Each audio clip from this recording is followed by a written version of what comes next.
Assalamualaikum warahmatullahi wabarakatuh. Allahumma salli ala Muhammad wa ali Muhammad. Sabtu, 7 Februari 2026. Bismillahirrahmanirrahim. Allah Azza wa Jalla berkata, tahukah kalian siapa Ruhaya? Allah memanggilnya dan kun fayakunnya. Ruhaya binti Muhammad SAW. Ruhaya mendapat ilham dari Allah sejak kecilnya. Dan Allah gunakan pada saat ini untuk menyambung suaranya. Kita telah berada di masa penentuan. Ini akhir zaman yang sudah sampai patah-patahnya. Pada pasan Allah untuknya berani menyampaikan. Sungguh Allah meletakkan saksinya pada surah Az-Zumar ayat 69. Surah Az-Zumar, Bismillahirrahmanirrahim. Artinya, ayat 69.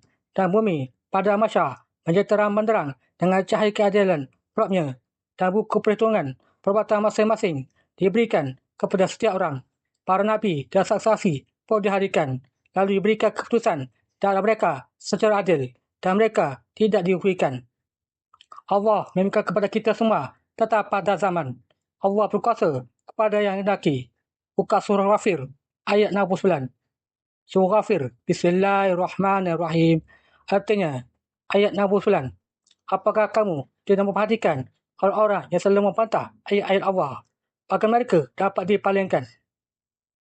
Dan ilmu kiamat dari sisi Allah. Bukalah surah Al-Araf ayat 187.